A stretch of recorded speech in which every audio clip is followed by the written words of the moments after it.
Alright folks, welcome back to the Free to Plat series, where we're going to open some shards today. I was debating whether or not to do it, but you know what, I had a look at this. We've got these champions on right now. We've got Lysandra, we've got Kaimar. Everybody here is just insane for this account. They're all kind of like turn meter boosters. So any of these epics, I'm not even thinking about getting a legendary, but if I get any of these epics, I would be happy. And to be honest, I'm not going to go for this next fusion. We got the Hunt Master Ruel, who's turning out to be really cool, really good. But we're proper free to play, so we don't have much resources to play with. And I've got loads of other stuff I want to do, so I'm just going to miss this fusion completely. So I figure, you know what, I'm just going to be a shard junkie and open all of my shards on the free to play. And then we'll get on with the video. So let's just do this right off the bat, open all these shards. How are we going to do it? Will we do one-on-one? Yeah, I mean, we're not going to get anywhere in the tournament. I think it's a summon. Is that a summon rush event or a tournament? Sorry, it's a summon rush event. I always get mixed up. We'll get absolutely nowhere in this because you're actually just getting points for here and here. So we'll get 360 points there, which will get us some energy.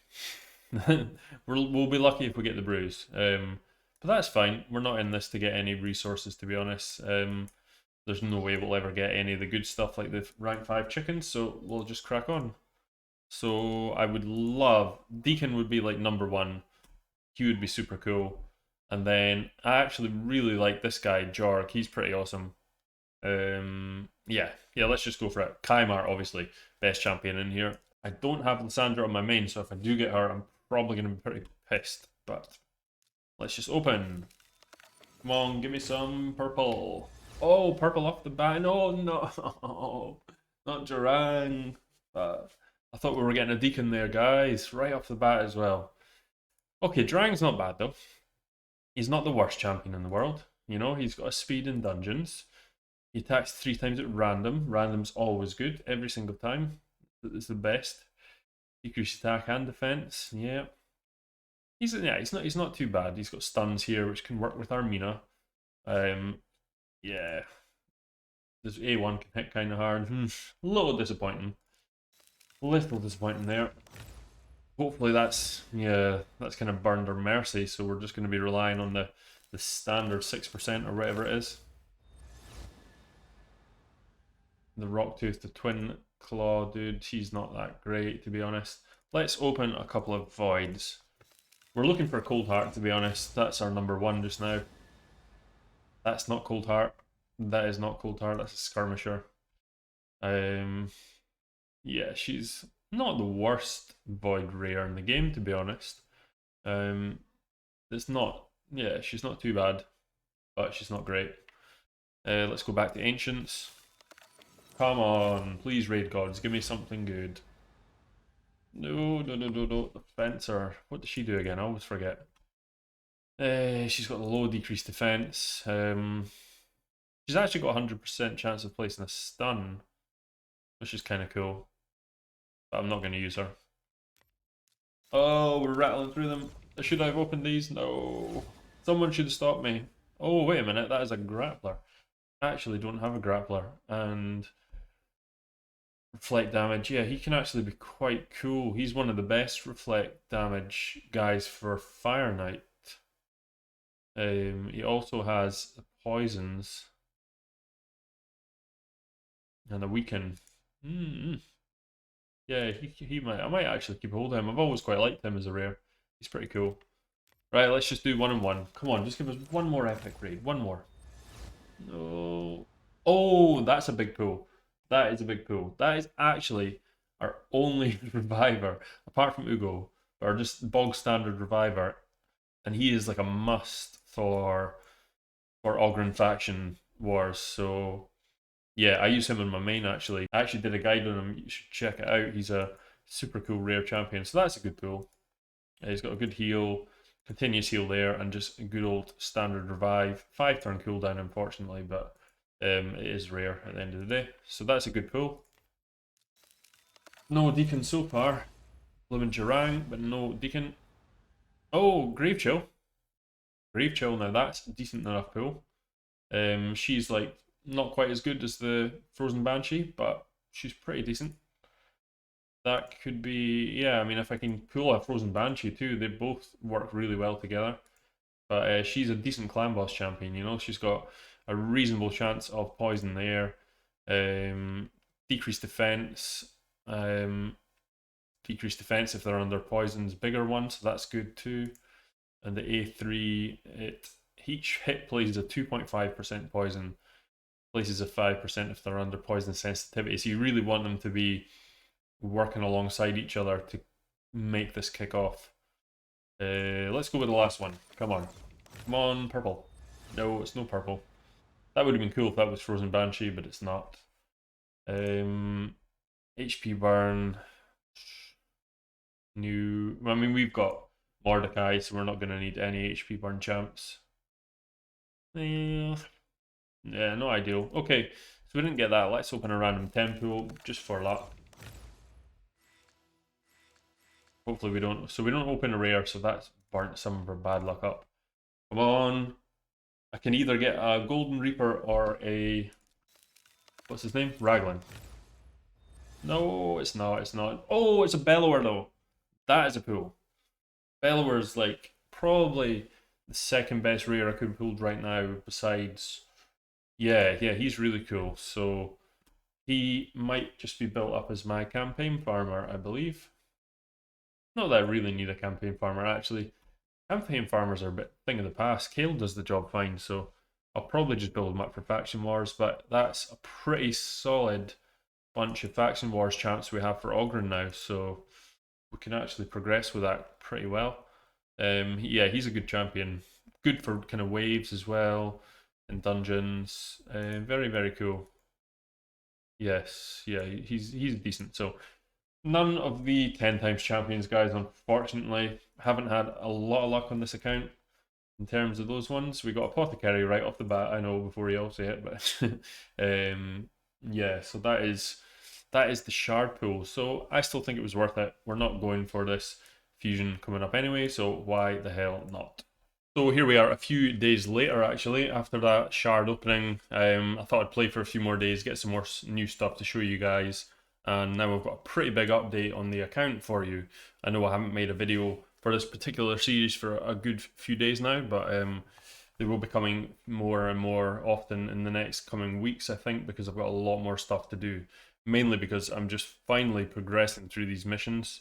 As you guys know from the last one, I've been stuck on this mission for quite a while. But we're finally getting there, and I'm not too far off. I think realistically I'm going to be like another day or two, and I should be finished this mission, and then everything else I've pretty much completed up until the point of Fuse Relic Keeper.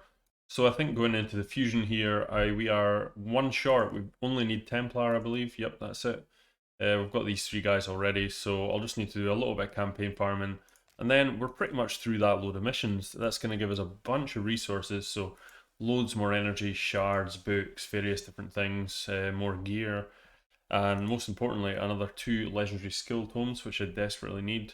And then we're on the final run to Arbiter. So at the moment, we're sitting at, we're on day 55 just now. So day 55, and hopefully by day 57, I'll be on the last run to Arbiter. But there's no chance, you know, the Arbiter it's going to take a while to get because that last load of missions is tough. There's a lot of stuff that I'm going to struggle to do, but we are working on things because I know what they are already to get there as quick as possible. So still hopeful. I mean, I'm pretty positive. I mean, like we're getting to here day 90. Pretty positive we'll have Arbiter before day 90 free to play, which is really good. I'm super happy with that. I'm going to try to get her as early as possible. Somewhere before like day 80 would be really cool. I don't know what the record is. I think quite a few people mentioned to me it was about day 60, day 65 or something, which is pretty insane. You'd have to have some serious luck with champions that you pull and grind non-stop, but I've pretty much been going hard at it ever since I made this account. Free to play, there's only so much you can do. But yeah, that's where we're at just now. The next question I've been asked loads on Twitch, on my YouTube channel, is am I going for this guy? So Herndig, he's pretty damn cool, he looks awesome. I do like the dwarfs in this game. They're pretty good with the character design and stuff. He's pretty damn good. He's got a cool A3 here, which can decrease turn meter, puts weaken down. He's also putting decreased defense down here, so he's got everything in that kit. Can get extra turns in his A1. Can't say I'm like mega excited about him. I mean, he would be very good for the free-to-play account, but he's mainly acting as a debuffer, and I've got like Ugo, I've got Armina. I don't really think I need him. Yes, he's an attack-based champion, but he's much more support-orientated. Maybe I'm totally wrong. I don't know. Let's see what you guys think. Leave in the comments below if you think I should be. But the other problem is actual fusions are quite a bit more difficult. I don't actually think I would be able to do it because I've burnt all my resources fairly recently, and Rel was fairly easy to get, to be honest. So I'm kind of tempted to just stockpile resources and wait for the next fragment one to come round because they are much easier, and it's not really. I mean, if I was going to get anything, I'd like to get a really cool support champion. Not so much just one that does this sort of debuffs, maybe like a turn meter increase type champion. That would be pretty damn cool. So yeah, I'm gonna miss this one. Just don't have the opportunity to do it. I haven't actually checked the news because there is a couple of guys on the epic side of it that were cool. So this guy, everyone's raving about him. The hippo. Who doesn't want a hippo? He looks pretty badass. And he's a reviver for skinwalkers, which is a must for faction wars. So if I do decide to keep this account on pretty long term and go for Lydia, then this guy's going to be a must. So let's see, where do we get him from? Haven't checked any of this stuff. It'll be news. Let's see our Hurgerding fusion. Hernding. Why can I never say that? Herndig. Tongue twister. So it was the. Oh, that was these three things. Champion training event. Horrifees the Tusk. June 10th. So that's actually started. So that's going to be a problem because champion training events are pretty difficult. So he's all the way up at 10,000 points. I don't think I'm going to be able to do that. That is going to be not possible for me, I'm afraid. So I'm just going to write that one off. Yeah, so we ain't getting this guy. The one guy I did get so far though is this dude. So I actually pulled him from one of the events. I'm not sure which one yet. The assassin, who's actually pretty damn good. I'm going to build him up for my clan boss team because I'm lacking champions for clan boss effectively because I've been concentrating on arena. So he's got a speed boost in all battles, which is always good. It's not much, but it's something. But he puts down weaken on his A1, puts down 5% poisons on his. Oh, sorry, weaken on the A3, 5% poisons on the A1, and the A2 increases the duration of debuffs on the enemy by 1 turn. So that is all clan boss stuff. So he actually looks pretty damn good. Only issue is he's quite slow, but he's also got a crazy high attack for a rare. Nearly 1.4k, which is really good actually for a rare. So you could build him, I think, in lifesteal and probably do pretty well low level clan boss. So, you know, brutal nightmare, potentially low level ultra nightmare. You could actually do pretty damn well with this guy. I mean, stick him in unkillable. But if you're at the point of playing unkillable, you're probably going to have like a Feign or someone better. But yeah, I think this guy looks like a pretty solid choice if you've not got any other options for a clan boss champion. So yeah, he's pretty cool. Gonna build him up anyway. But let's get on to how I've been doing in terms of this account. So we've leveled up. We're at like nearly level 52 now. It's 284k power. And if we have a look, we're looking much stronger. So we've got 4 level 60s now. Finally got Ugo to level 60. But the reason I've kind of not made a video the last 5-6 days is because I've just been grinding the most boring aspect of the game, but that is Masteries. But it's paid off. So Masteries I have full for Ruel. We've got full Masteries for Ugo, full Masteries for Armina, who I did a free-to-play champion guide on, which is available to watch just now. If you haven't, go and check it out, please.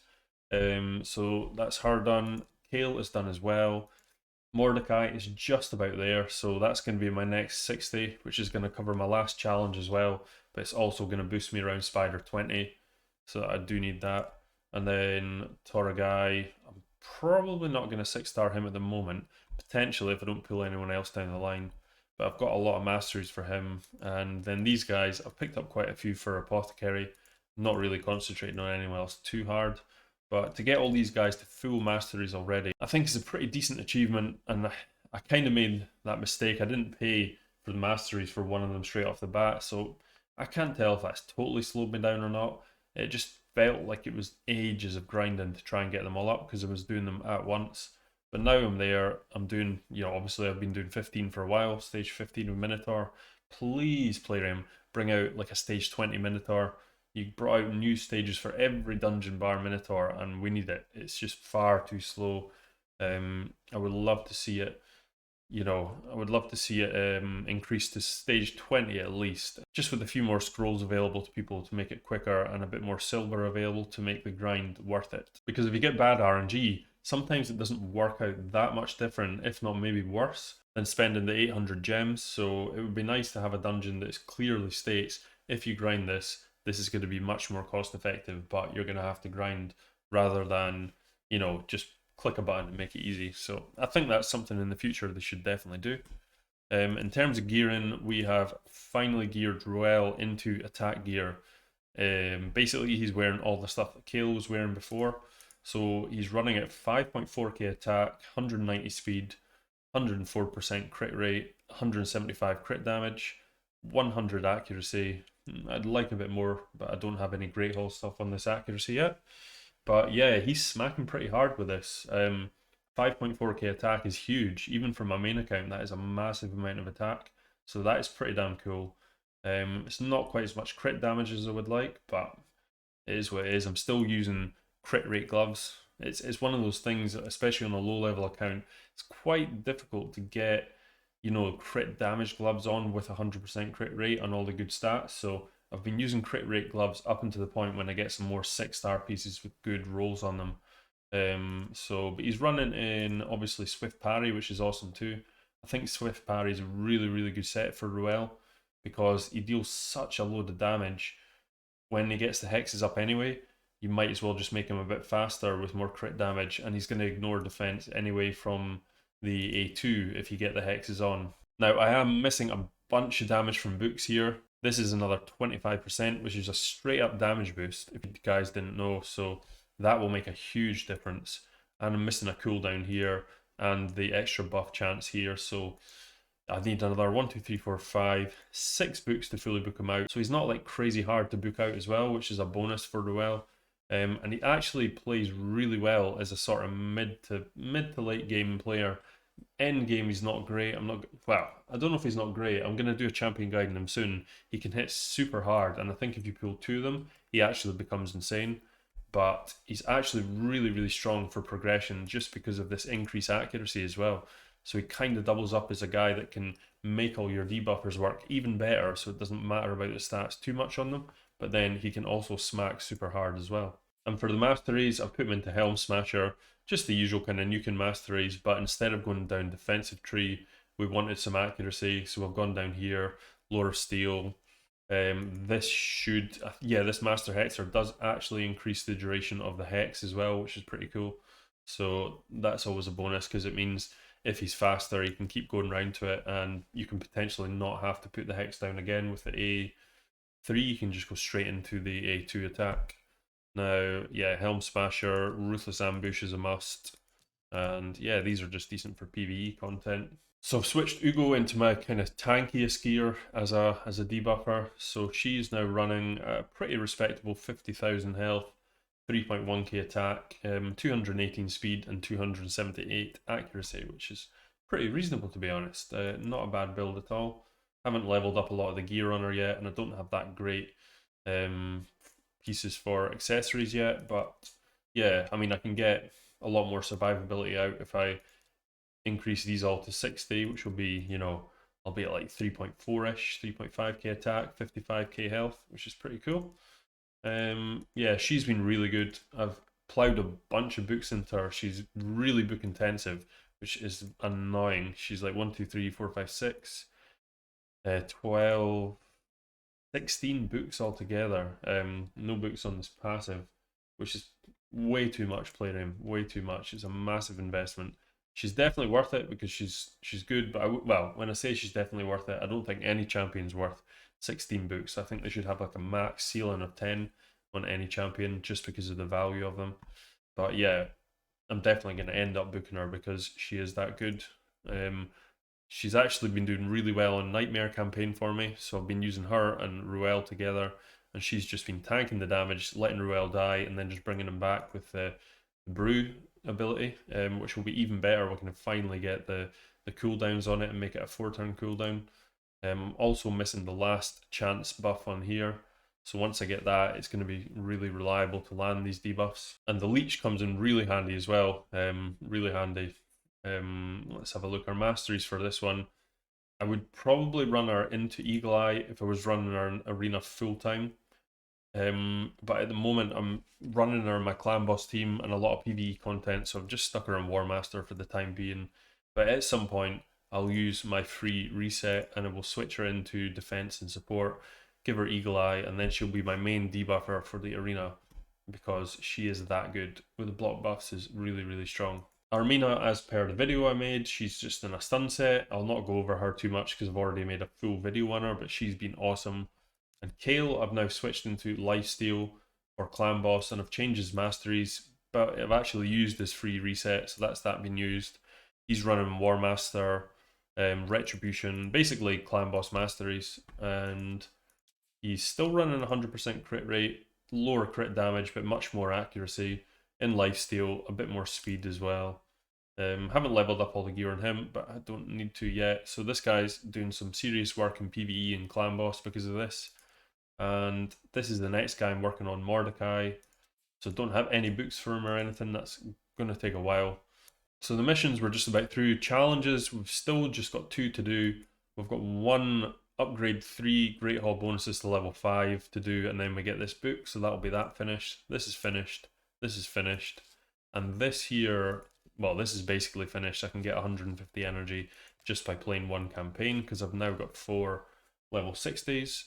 And then all I need to do is upgrade the Force Champion to rank 6, which will be Mordecai, and I'll get this book. So it's not going to be long till I get both these books here, and that's going to help out my Ruel with his damage. But yeah, really, that is the account overview up until now. We've just been grinding those out. Oh, there's an Armiger, so that is a book for my Armiger, which is always cool. And look at that, an Ancient Shard as well. That is awesome. And 5-star, ooh, 5-star, no, we don't need it.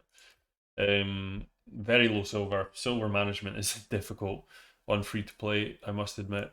I'm so used to the pay-to-play version, which is much, much easier. Especially, guys, I think this, so if I was to remove that, yeah, it's still half price just now, but I believe that ends tomorrow, so you guys make sure and check on your artifact stuff tonight if you're needing to remove anything, change anything about, because it's about to get crazy expensive again tomorrow. I was kind of hoping that Plarium would just keep this 50% off like as a permanent thing, because it's still pretty difficult to manage silver even with this, but you know, that's really helped this free-to-play account, you know, fiddle about with artifacts and really get the best builds up until this point.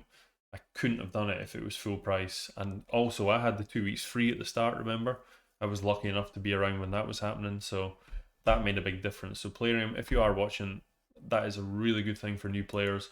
2 weeks of free, and then I would just give everyone 50% off all the time and just forget that it was ever that expensive because it's a little bit too much. I mean, there's like an upper echelon of players that are running it on like unlimited silver, but it's such a small fraction of people, and they've spent tens of thousands on the game. For the average player that's free to play, low spend, or anything like that, you're really going to struggle with silver in this game. It's difficult, and I know that's part of the game, but it seems more imbalanced than the rest of the game. But yeah, let's just see how we're doing in Arena then. This is what we're here for. So we are actually in Gold 4. Now, there's definitely bots about, 1,000,000%. So in my last video, I asked everyone about it because I hadn't actually really encountered it. I climbed all the way up to Gold 1 or 2 through the kind of hard part of Arena. So I was that was the original reason I made the account, because I wanted to see the problems that everyone was complaining about in lower level Arena. But I did manage to get there into Gold 1 or 2, I think it was Gold 1, without the changes. But then as soon as I got into Gold 1, they changed the matchmaking around, and then suddenly these bots started appearing. So I would say like every 5th refresh, I just get like a page full of bots. It's pretty bizarre. So let's try it now. Yep, here we go. So this is about, yeah, I think this is about the 4th time since I've actually refreshed. And look at this. Normally in Gold 4, it's pretty damn difficult. But all of these teams, you know what, I'm just going to use up gems just to do this because I need the points anyway. But let's, that's just my team. Let's just go ahead. I should be able to just auto every single team on this list. It's going to be embarrassing if I can't, but yeah, hopefully I can. Oh yeah, he's not even used his main account, his main attack yet. That felt like that should have been a quicker fight. So yeah, there's 100% bots. The main feedback I'm getting from this is nobody really cares. I think everyone's pretty happy because there's so many people I've spoke to that have actually been able to complete their arbiter missions and whatnot, which is great to be honest.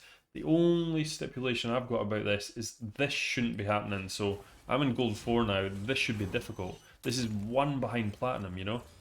One single level behind platinum. So this definitely should not be this easy at this point. So I think the bots should cut out probably in like gold 1 or gold 2, realistically.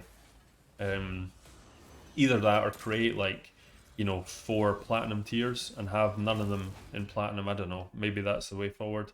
What do you guys think? Please leave in the comments below what your thoughts are on the bot situation. But yeah, I think on the whole, it's maybe the lesser of two evils. It's better than it was before. I would rather people had like, and it's okay that it seems to be like every 4th or 5th refresh you get it, sometimes even more. So it's not like it's all the time. You still have to fight good teams. And I think it's really good for players coming up because they don't feel like they have to spend a ton of time doing it. They can just come into arena if they don't enjoy PvP, get the points, get the Grey Hall up, and then just get out. Whereas, yeah, it takes a wee bit of the grind out of it. But Plarium has completely denied that these are bots, and I can tell you for a fact, this is Gold 4. My team doesn't really belong in Gold 4, if I'm brutally honest. It's doing pretty well for the level, I'm not going to lie, but I don't think it's a proper Gold 4 team yet, just because of the speed. Speed isn't there, and I'm not running particularly a good go second team as such. I'm just going to use, just to show you, just going to go through all of this, running through the gems tonight. Here we go. But yeah, I do think limit it. Definitely not in gold 4, definitely not in gold 3, maybe gold 2 at the most. Is where I would like to see this kind of stuff stop. And it's always the same kind of champions, roughly the same. You know, they're not all quite leveled up. There's a couple of 30s, a couple of 60s. It's all a bit random. And there's a lot of these teams like Spirit Host, War Maiden. It like picks the exact sort of starting sort of teams that myself, plenty of other people on YouTube have said to use. So maybe they think if they do that, folk will think it's legitimate.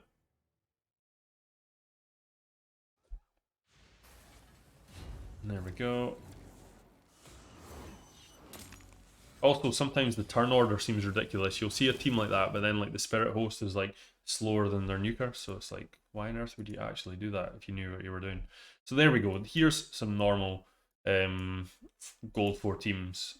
So these look like very, very hard gold 4 teams. So we've gone from one end of the stick to the other, whereas I don't think we'll be able to kill any of these guys because there's a bunch of speed leads. So let's just have a go. Let's have a go at the... Well, this should be easy enough. I say should be. Oh, you know what, guys? I have not spoke about this before I say anything. This team preset thing has been the best update to Raid we've ever had. 1,000,000%. I can't believe I actually forgot to talk about it until now. I'm sure everybody else has covered it, so I'm not going to go into depth about it, but I just want to say it is a total game changer. Like, on my main account, wow, I mean, I've been using defenses that I would never be able to use, champions that have come out of the vault and suddenly become really strong all of a sudden just because you can program their AI to do exactly what you want on the turn you want. But it's so quick, you know, all these well, I've only got 2 teams, but both these teams are set to the exact play I want them to play to. So this is a little bit more of a tanky team. Seems a bit crazy having 2 debuffers here, but Ugo goes before Armina, and when Armina plays on the AoE, she gets the stuns off, but even though she's not getting the decreased defense up because it's already up, she actually steals turn meter if there's a decreased defense up already, so that's actually pretty cool. So that's the reason I'm running these two together. So let's see if we can not embarrass ourselves and actually beat 2-man 60 teams. They're not really dealing any damage, so I don't think it'll be too hard. But look at that, she actually just wiped out my, my guy already just about. But Ruel should do the damage that we need. Just about. I think those books are going to make a massive difference to Ruel because he's not quite doing what we need him to yet, but he's smashing people out in Nightmare campaign, which is good to see. Those stuns coming in from Armina all the time. Hey, we want to fight in gold 4. There we go, 4 gold bars, thank you very much. So unfortunately it's pretty much all speed leads. This I would potentially fight, but it's got Hegemon, so no. We're a little out of our depth at gold 4, not gonna lie, so I'd probably be better in sort of gold 2, gold 3. But we'll try this team here. In fact, there's absolutely no point in trying this team because I cannot beat it. He's got a defense lead, which is a bit odd. So I just can't see, even on a defense lead, this guy's only running at 2, 3. You know what? Let's just try it. Let's just try it. I don't think we're going to be faster because he's got 2 big speed champions, but we are actually quite a bit faster, which is kind of shocking. Right. So he's going to be pretty tanky because he's got the increased defense up, but we can put down a block buffs on everyone, which means counter attack doesn't come up, perfect veil doesn't come up, increased attack doesn't come up, so that's suddenly really strong right there. Now here I've got a couple of options. I can decrease turn meter by 20% here. Can't stun anyone, that's the only thing. But I think, yeah, this one here I could actually just play it and steal 7.5% turn meter. But I think the better play just now is I'm just either going to try and stun one of his main champions or just decrease turn meter, and I think I'll go for that because that gives us more time to get this round.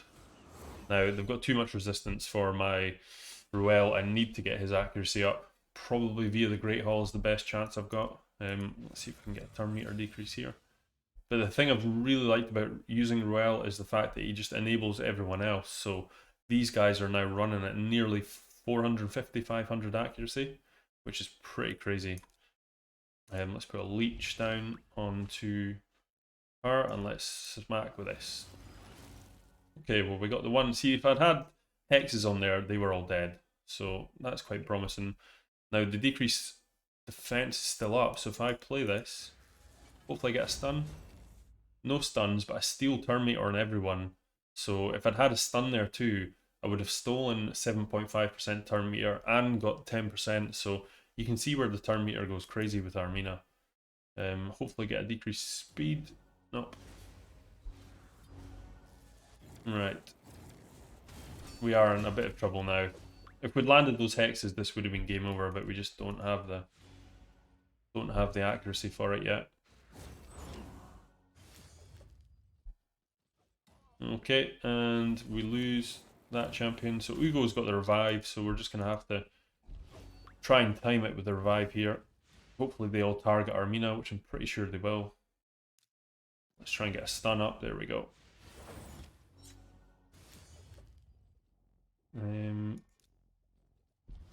Make sure we don't get counter attacked. There we go. We've got block damage up and revive comes on. Now they've all got counter attack, which is a bit of a pain. Counter attacks a bugger. Oh dear, right. Kinda just wanna, yeah, I'm just gonna have to take a gamble and go for stuns here. Okay, we got one stun. That's fine. Block buffs. Just gonna have to go for it. Hopefully we have, oh, we don't have that ability up quite yet, which is a bit frustrating. Nearly killed the Arbiter. Luckily got a swift parry proc. I don't think this is going to work, guys, but we gave it our best shot. Like I say, if we had a bit more accuracy, we would have won this one, so we're just a little bit too far out to be competing in Gold 4. But these are like 4 absolute top tier proper top tier legendaries here, and we are fighting with one fusion champion and a bunch of epics and a rare. So, well, in fact, a bunch of epics, no rare, sorry. So nearly double the player power, in fact more than double the player power, so pretty happy about that. Should have probably won it, but hey, can't win them all. We're not going to go in against any speed teams though, because we're definitely going to be outsped, and I still need to work on my go second team, so that's not happening yet. So yeah, that is an update on the account, guys. Hope you guys enjoyed the video. Please like and subscribe to the channel as always. Leave in the comments below what you guys think of the bots.